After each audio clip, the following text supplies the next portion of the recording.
Hi guys, मैं हूं अभिजीत और आप देख रहे हैं गुल्लक फाइनेंस।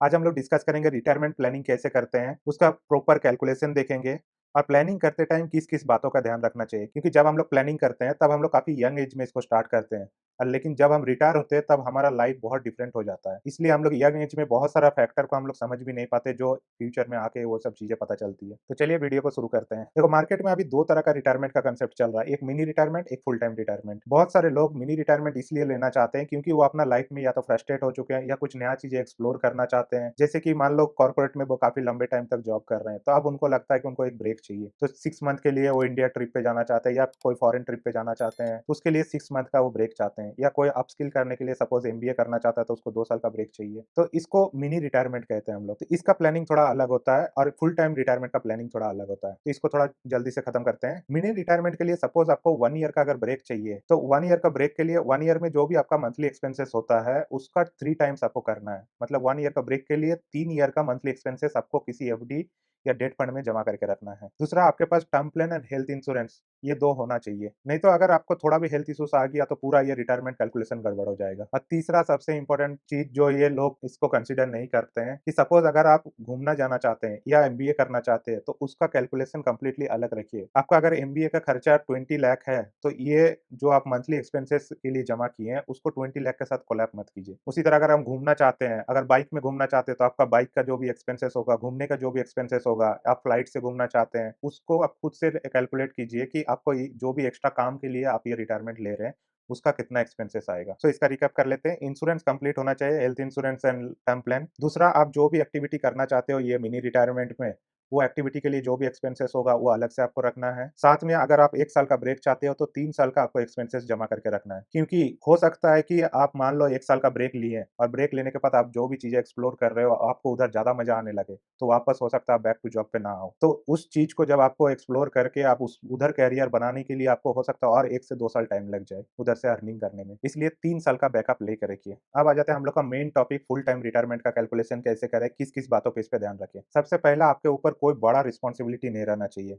सपोज़ आपको बच्चों का एजुकेशन या बच्चों का शादी या घर बनाना, इस तरह का अगर एक्सपेंसेस है, तो उसको रिटायरमेंट कॉर्पस से अलग रखिए। ऐसा नहीं कि हम रिटायरमेंट कॉर्पस में जमा किए 3 करोड़ और उसी 3 करोड़ में से हम 1 करोड़ का जाके फ्लैट खरीद लिए, तो आपका रिटायरमेंट कैलकुलेशन गड़बड़ हो जाएगा। नंबर 2, आपके पास टर्म प्लान हो चाहे ना हो, इन हेल्थ इंश्योरेंस आपके पास होना बहुत ज़रूरी है, क्योंकि एक बीमारी आपका पूरा रिटायरमेंट कॉर्पस को साफ कर देगा। इसलिए प्रॉपर आपके पास इंश्योरेंस होना चाहिए, तभी आप रिटायर हो सकते हो। थर्ड पॉइंट, आपको रिटायर होने से पहले जब आप ये कैलकुलेशन कर रहे हो, तब आपको पता होना चाहिए आप कौन-सा सिटी में आप रहने वाले हो। मैंने अक्सर देखे हैं कि लोग क्या करते हैं, जब रिटायरमेंट प्लानिंग करते हैं, तब टियर 2 सिटी में रहने के अकॉर्डिंग वो प्लान करते हैं और जब वो रिटायर हो जाते हैं, तब उनको लगता है कि मेरे पास अब तो करोड़ों आ चुका है, तो हम टियर 1 सिटी में शिफ्ट हो जाते हैं और इसमें उनका सारा प्लान गड़बड़ हो जाता है।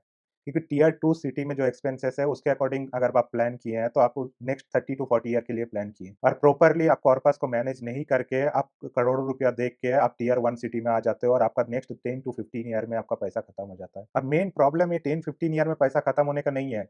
मेन प्रॉब्लम ये है कि आप रिटायर मान लो 60 पे हो रहे हो और आप 75 आते-आते आपका रिटायरमेंट कॉर्पस खत्म हो चुका है। तो उस एज में जाके ऐसा नहीं कि आप फिर से काम करके आप अर्निंग कर सकते हो। इसलिए मेरा सलाह मानिए, तो अगर आपको ये श्योरिटी नहीं है कि आप टियर 2 सिटी में रहोगे या गाँव में रहेगा, कहाँ पर रहोगे रिटायरमेंट के बाद, तो बेस्ट है कि आप प्लानिंग कीजिए टियर 1 सिटीज़ के अकॉर्डिंग और अगर आपको श्योरिटी है कि कहाँ जाके रहना है, तब तो आप उसके अकॉर्डिंग प्लान कीजिए। नंबर 4th, लाइफ एक्सपेक्टेंसी थोड़ा ज़्यादा रखिए। ऐसा नहीं कि 70 ईयर पे हम लाइफ एक्सपेक्टेंसी मान के चल रहे हैं और उसके अकॉर्डिंग हम प्लान कर रहे हैं। इसमें मामला गड़बड़ा सकता है, क्योंकि आप विजय कड़िया जी को देख लीजिए, अनिल कपूर को देख लीजिए, ये लोग 60, 65, 70 के आसपास का एज है, लेकिन 30 के दिखते हैं। हम चाहते हैं ये लोग और ज़्यादा जिए, मेबी ये लोग 100 भी क्रॉस कर जाएँ। तो आज मॉडर्न मेडिकल फैसिलिटीज़ की वजह से लाइफ एक्सपेक्टेंसी बढ़ चुका है। इसलिए मिनिमम हम लोग लाइफ एक्सपेक्टेंसी में लेके चलेंगे 90 ईयर। एंड 5th पॉइंट, जो बहुत कोई इसमें प्लानिंग के टाइम इसको इग्नोर कर देते हैं, लेकिन ये बहुत बड़ा अमाउंट है, वो है टैक्स। मोस्टली हम लोग लॉन्ग टर्म के लिए स्टॉक मार्केट में इन्वेस्ट करते हैं और स्टॉक मार्केट में 12.5% अभी कैपिटल गेन है। ये कुछ साल पहले तक ऑलमोस्ट ज़ीरो था, लेकिन अभी 12.5% हो गया, आगे चल के ये बढ़ेगा ही। और जब आपका करोड़ों का अमाउंट होता है और उसमें जब हेवी अमाउंट लगता है टैक्स के फॉर्म पे, तो वो आपका कैलकुलेशन को बिगाड़ सकता है। इसलिए कैलकुलेट करते टाइम एक कुशन्स मान के चलिए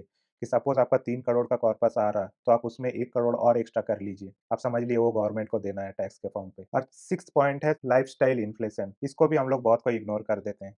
क्योंकि देखो, आपके फादर का टाइम पे हो सकता है कि वो लोग को फॉरेन ट्रिप जाना इतना नॉर्मल नहीं था या वो सोचते भी नहीं थे फॉरेन ट्रिप, या फ़ोन का जो मंथली एक्सपेंसेस होता है, ये उस टाइम का अगर कैलकुलेशन होता आज से 30 ईयर पहले, तो फ़ोन का एक्सपेंसेस, वाई-फाई बिल, इस तरह का चीज़ों को हम लोग कैलकुलेट ही नहीं करते हैं।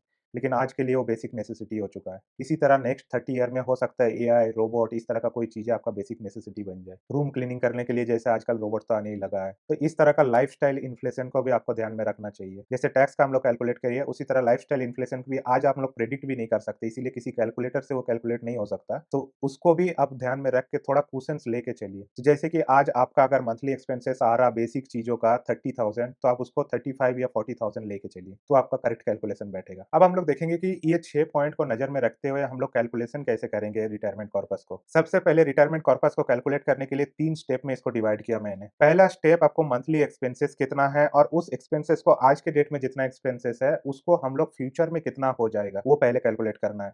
सपोज़ 30,000 में आज आपका घर चल जाता है, लेकिन हमें रिटायर होना है 25 ईयर के बाद, तो क्या 25 ईयर के बाद भी 30,000 में चलेगा? नहीं चलेगा ना। तो फर्स्ट हमें वो कैलकुलेट करना है कि आज का 30,000 20 ईयर बाद कितना होगा। सपोज़ वो आ जाता है 1 लाख रुपीज़। तो सेकंड चीज़ हमें कैलकुलेट करना है कि वो 30,000 मान लो बढ़ के हो गया 1 लाख, आफ्टर 25 ईयर हमें 1 लाख रुपीज़ चाहिए पर मंथ। तो वो 1 लाख रुपीज़ पर मंथ हमें इनकम करने के लिए विदाउट एनी वर्क कितना पैसा हमारे पास जमा होना चाहिए, वो कैलकुलेट करना है। और थर्ड पॉइंट है कि ये 25 ईयर के बाद जो हमें रिटायर होना है, उस टाइम क्या करें? किस तरह से अपना इन्वेस्टमेंट करें? कितना इन्वेस्ट करें कि हमारा 25 ईयर के बाद वो कॉर्पस हमें मिल जाए? तो फर्स्ट पॉइंट में देखते हैं कि हमें मंथली एक्सपेंसेस में क्या-क्या कवर करना है रिटायरमेंट के बाद के लिए। सबसे बेसिक चीज़ रोटी, कपड़ा, मकान, ये 3 चीज़। साथ में हमें इंश्योरेंस जोड़ना है, इंश्योरेंस का जो भी प्रीमियम होगा। साथ में एक छोटा-सा में इमरजेंसी फंड ऑलरेडी रिटायर होने से पहले उसको बिल्ड कर लेना है। तो हम लोग इस कैलकुलेशन के अकॉर्डिंग मान के चल रहे हैं कि करंट एज आपका 25 है और आप 50 का एज पे रिटायर होना चाहते हैं। ऑब्वियसली आज कोई भी 60 तक काम नहीं करना चाहता, तो इसलिए हम 50 मान के चल रहे हैं, उसके अकॉर्डिंग कैलकुलेशन कर रहे हैं। आप अपने अकॉर्डिंग देख लीजिएगा कि आपका मंथली एक्सपेंसेस आप अपने अकॉर्डिंग कैलकुलेट कीजिए और आप किस एज में करंटली है और किस एज में रिटायर होना चाहते हैं, वो आप अपने अकॉर्डिंग कैलकुलेट कर लीजिए। तो आइए स्क्रीन पे देखते हैं। ये हम लोगों ने एक कैलकुलेटर डेवलप किए हैं। आप गुल्लकफाइनेंस.com में एसआईपी कैलकुलेटर में आ जाइए सबसे पहले, और हमें फर्स्ट स्टेप में कैलकुलेट करना है कि हम आज अगर 30,000 हम मंथली एक्सपेंड कर रहे हैं, तो सेम लाइफ़स्टाइल अगर हम मेंटेन करना चाहते हैं अगला 25 ईयर के बाद, तो उस टाइम पे हमें कितना रुपया चाहिए पर मंथ। तो उसके लिए लमसम में हम 30,000 डालेंगे। अभी करंट एज 25 है, तो 50 में हम रिटायर होना चाहते हैं, तो करंटली मेरे पास 25 ईयर बचा हुआ है और एनुअल इंटरेस्ट रेट पे हम डालेंगे 5%, क्योंकि इंडिया में लगभग 5 टू 7% के आसपास ही इन्फ्लेशन रहता है, कभी घट के 2-3% भी हो जाता है। तो हम इसको एवरेज 5% मान के चल रहे हैं। एक चीज़ गौर कीजिएगा, हम एनुअल इंटरेस्ट रेट पे 5% दिए, ना कि इन्फ्लेशन रेट के ऊपर। तो ये चीज़ क्लियर है। आज मेरा 30,000 का खर्चा है मंथली, 5% का इन्फ्लेशन के अकॉर्डिंग 25 ईयर के बाद कितना पैसा होगा, वो देखना है हमें। तो इसको जब हम कैलकुलेट करेंगे तो ये आता है लगभग 1 लाख रुपीज़। तो इससे हमें ये पता चल गया कि अगर हमको 25 ईयर के बाद हमें रिटायर होना है, तो हमें मंथली 1 लाख रुपीज़ चाहिए। अब नेक्स्ट स्टेप में देखेंगे, ये 1 लाख रुपीज़ पर मंथ हमें इनकम करने के लिए हमारे पास कितना करोड़ रुपया जमा होना चाहिए, कि जिससे हम आराम से ये पैसा को निकाल सकते हैं लंबे टाइम तक। उसके लिए फिर से कैलकुलेटर में जाएँगे और एचडब्ल्यूपी कैलकुलेटर में आएँगे। हमने देखे थे उसमें मंथली विथड्रॉ हमें 1 लाख रुपीज़ करना है और इन्फ्लेशन 5% है, तो 5% से मेरा विथड्रॉ रेट भी बढ़ते रहना चाहिए। एनुअल इंटरेस्ट रेट हम लोग मान के चलेंगे 10%, क्योंकि रिटायरमेंट कॉर्पस में हम बहुत ज़्यादा रिस्क नहीं ले सकते। इसलिए 12-15% का हाई रिस्क वाले इंस्ट्रूमेंट में हम इन्वेस्ट नहीं करेंगे। इसलिए हम लोग 10% ले रहे हैं और अगर हम 50 में रिटायर हो रहे हैं और लाइफ एक्सपेक्टेंसी हम मान के चलें कि 90 ईयर, तो टोटल 40 ईयर मेरे को विथड्रॉ करना है। तो अब इसके लिए हमें कैलकुलेट करना है कितना पैसा चाहिए। तो रफली अगर मान लेते हैं 2 सीआर हम डाल देते हैं यहाँ पर लमसम अमाउंट। तो 2 सीआर के अकॉर्डिंग अगर हम कैलकुलेट करते हैं, तो हमारा 38 ईयर 7 मंथ में खत्म हो जाएगा पैसा। तो टोटल 90 ईयर तक ये पैसा नहीं चलने वाला। तो थोड़ा-सा इसमें ट्विक करते हैं, 2 के जगह 3 कर देते हैं। अब 3 सीआर में देखते हैं कि ये कितना साल चलेगा। हाँ, 3 ईयर में 40 ईयर तक चल जाएगा और साथ में 51 करोड़ का हमारा टोटल फाइनल बैलेंस भी बचा रहेगा। इसमें आप मंथली वाइज़ भी इस चार्ट को देख सकते हैं। जैसे मंथली हमने विथड्रॉ 1 लाख का लगाए थे, फिर नेक्स्ट ईयर वो 5% से इंक्रीज़ होना चाहिए, क्योंकि इन्फ्लेशन की वजह से वो बढ़ेगा, तो इसलिए 1 लाख 5,000 हो गया। नेक्स्ट ईयर ये हो जाएगा 1 लाख 10,250 रुपीज़। तो इस तरह से आप इसको एक्सप्लोर कर सकते हैं और इसको ईयरली चार्ट पे भी देख सकते हैं। पहला साल आप 12 लाख रुपया निकाले, इंटरेस्ट अर्न किए 30 लाख, तो आपका टोटल कॉर्पस हो गया 3 करोड़ 18 लाख, ओके। तो हम लोग का सेकंड स्टेप कंप्लीट हो गया और सेकंड स्टेप में हमें ये पता चल गया कि हमें 3 सीआर की ज़रूरत है। हम तो बोलेंगे 3 सीआर की जगह आप 4 सीआर ले लें, क्योंकि हम लाइफ़स्टाइल इन्फ्लेशन का जो बात किए थे और टैक्सेशन का बात किए थे। उसको हम किसी भी कैलकुलेटर पे कैलकुलेट नहीं कर सकते हैं अभी। इसलिए 3 सीआर के साथ हम 1 सीआर और एक्स्ट्रा ऐड कर देंगे, तो टोटल हम लोग का ज़रूरत है कॉर्पस का 25 ईयर में 4 सीआर का। अब हम लोग देखेंगे कि थर्ड स्टेप में 4 सीआर हम लोग कैसे अर्न कर सकते हैं। फिर से कैलकुलेटर में जाएँगे, एसआईपी में जाएँगे। अगर अभी तक आपके पास कुछ ऑलरेडी इन्वेस्टेड है या कुछ एफडी वगैरह का रिटायरमेंट के लिए, तो आप उसको लमसम में डाल सकते हैं। अगर नहीं है तो हम मंथली डिपॉज़िट के अकॉर्डिंग जाएँगे। सपोज़ हम मान लेते हैं 15,000 आप मंथली इन्वेस्ट कर सकते हो। और जैसे-जैसे आपका सैलरी इंक्रीज़ होगा तो 10% के अकॉर्डिंग आप अपना इन्वेस्टमेंट को भी इंक्रीज़ करोगे। तो अभी हम यंग हैं, तो अभी हम ज़्यादा इसमें रिस्क ले सकते हैं, तो हम 12% मान के चलते हैं एनुअल इंटरेस्ट कमाएँगे। और हमारे पास अभी करंट एज 25 है, 50 में हम रिटायर होना चाहते हैं, तो 25 ईयर का मेरे पास टाइम है। तो जब इसको कैलकुलेट करेंगे तो ये आ जाता है 6 ईयर। चलो इसको और घटा लेते हैं, 15 की जगह 12,000 कर लेते हैं, तो ये आ जाता है लगभग 5 ईयर। 12 की जगह अगर हम 10 ईयर कर लेते हैं, तो ये आ जा रहा है हम लोग का 4 ईयर। तो आप इस तरह से अपने से परम्यूटेशन कॉम्बिनेशन लगा के अपने अकॉर्डिंग इसको कैलकुलेट कर सकते हैं। इससे हमें ये पता चल गया कि 4 सीआर हमें जमा करने के लिए 10,000 पर मंथ हमें जमा करना है, 10% से इंक्रीज़ करना है, तो 25 ईयर में हम लोग का ये 4 सीआर बन जाएगा। होप आप लोग को कैलकुलेशन समझ में आया और इसको कैलकुलेशन के लिए हम लोग का गुल्लकफाइनेंस.com में कैलकुलेटर सेक्शन में जाके आप आराम से इसको यूज़ कीजिए। अपने से परम्यूटेशन कॉम्बिनेशन लगाइए, तो आप खुद ही अपना रिटायरमेंट कॉर्पस कैलकुलेट कर सकते हैं। और इम्पोर्टेंट पॉइंट टैक्सेशन और लाइफ़स्टाइल इन्फ्लेशन को मत भूलिएगा। और जब भी हम लोग रिटायरमेंट कॉर्पस और लॉन्ग टर्म में 25-30 ईयर के बाद का चीज़ें हम कैलकुलेट करते हैं, तो हमें एकदम वर्स्ट केस के अकॉर्डिंग हमें कैलकुलेट करना चाहिए, ना कि बेस्ट केस के अकॉर्डिंग। आज के लिए इतना ही। अगर आपको वीडियो अच्छा लगा तो प्लीज़ लाइक एंड सब्सक्राइब कीजिए। और हम लोगों के साथ अगर आप इनकम टैक्स रिटर्न फाइल करना चाहते हैं, तो हम लोग का वेबसाइट विज़िट कीजिए www.gullakfinance.com। Thank you.